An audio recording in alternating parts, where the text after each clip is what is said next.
রাত পোহালে তারাপীঠে কৌশিকী অমাবস্যা ভক্ত সমাগমে কড়া নিরাপত্তা প্রস্তুতি তুঙ্গে। কৌশিকী অমাবস্যা একটা বিশেষ তিথি।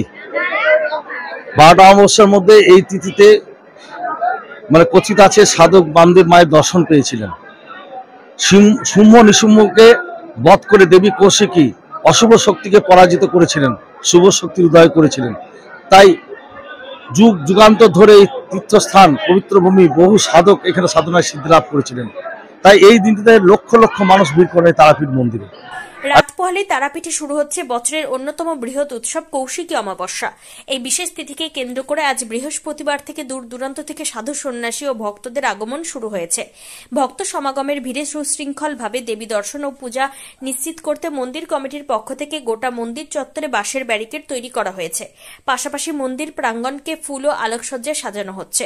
কৌশিকী অমাবস্যা উপলক্ষে পুরাণ কাহিনী অনুযায়ী দেবী তারামা কৌশিকী রূপে আবির্ভূত হয়ে মহিষাসুর, কুশুম্ভ ও নিশুম্ভ দানবকে বধ করেছিলেন। আবার এই দিনই তারাপীঠ মহাশ্মশানে শিমুল গাছতলায় সাধক বামাখ্যাপা সিদ্ধিলাভ করেছিলেন। তাই এই তিথিতে পুণ্য লাভের আশায় প্রতি বছরই লক্ষ লক্ষ ভক্ত ভিড় জমায় তারাপীঠে। নিরাপত্তা ব্যবস্থা এবারও পুণ্যার্থীর সমাগম প্রায় 5 লক্ষেরও বেশি হতে পারে বলে আশঙ্কা করা হচ্ছে। তাই অপ্রীতিকর ঘটনা এড়াতে বৃহস্পতিবার রাত থেকে মন্দির চত্বরে কড়া নিরাপত্তা জারি হয়েছে। সারা বছর যেখানে 100 জন নিরাপত্তা কর্মী মোতায়েন থাকেন, সেখানে এবার কৌশিকী অমাবস্যাকে ঘিরে মোতায়েন করা হয়েছে অতিরিক্ত 200 জন নিরাপত্তা রক্ষী। পাশাপাশি মন্দির ও আশপাশের সমস্ত গুরুত্বপূর্ণ মোড়, ভিআইপি রাস্তা ও পূর্বসাগর মোড় জুড়ে বসানো হয়েছে সিসিটিভি ক্যামেরা। ভক্তদের ভিড় সামলাতে পুলিশ, মন্দির কমিটি ও প্রশাসন মিলিতভাবে বিশেষ পরিকল্পনা নিয়েছে। পুলিশ প্রশাসনের তরফ থেকে বারবার মাইকিং করে ঘোষণা করা হচ্ছে যাতে ভক্তরা তাদের সন্তানদের সঙ্গে আসলে বাচ্চাদের পকেটের নাম ও ঠিকানা লিখে রাখেন হবে।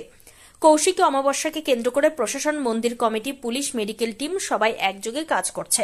তাই ভক্তরা যেন নির্বিঘ্নে দেবী দর্শন করতে পারেন, তার জন্য জোরদার প্রস্তুতি ইতিমধ্যেই সম্পন্ন হয়েছে। না, এরকম অভিযোগ আমাদের কাছে এখনো আসেনি, কিন্তু এই ব্যাপারটা অনেকবার অলরেডি আগে আমরা আলোচনাতে বসেছিলাম এবং সবাইকে আমরা ওয়ার্নিং করে দিয়েছি এবং বুঝিয়ে দেওয়া হয়েছে যে এখানে যাদের যা হোটেলের রেট আছে সেটা প্রশাসনকে অলরেডি আগে একটা চার্ট করে দেওয়া হয়েছে এবং ইভেন সবার কাছে ট্যারিফ পাবলিশ চার্ট আছে এবং চার্ট থেকে কেউ বেশি পয়সা নেবে না এবং গেস্ট যদি একদিন থাকতে চায় একদিনই বুকিং নেওয়া হচ্ছে, যদি 2 দিন থাকতে চায় 2 দিনই নেওয়া হচ্ছে। ওরকম কোনো রকম আমাদের তরফ থেকে কোনো ইনসিস্ট করা হচ্ছে না, কোনো রকম ফোর্স করা হচ্ছে। বেসরকারি নিরাপত্তা রক্ষী আছে, প্লাস জেলা পুলিশ থাকবে এখানে, সাথে মানুষের নিরাপত্তায় থাকছে মেডিকেল ক্যাম্প, থাকছে জলের ব্যবস্থা, মানুষ কোনো অসুবিধায় পড়লে তার রেস্কিউ টিম থাকছে। তাই সম্পূর্ণ দিক থেকে প্রস্তুত। মন্দির ফুল দিয়ে আলোয় দিয়ে সাজানো হয়েছে। তাই এই অমাবস্যায় শুধু ভারতবর্ষ না, ভারতবর্ষের বাইরে থেকে বহু পর্যটক আসে। অমাবস্যা 11:56 সকাল, পরের দিন শনিবার 11:22 পর্যন্ত অমাবস্যা থাকছে এবং কালকে সারা রাত্রি মন্দির খোলা থাকছে। ভোর 4টায় মায়ের স্নান হবে, মঙ্গলারতি হবে, তারপর দুপুর 12টায় মায়ের মধ্যাহ্ন ভোগ, সন্ধ্যে 6টায় মাকে রাজবেশে সাজানো হবে আর রাত্রি 10টার পর মায়ের নিশি পুজো শুরু হবে।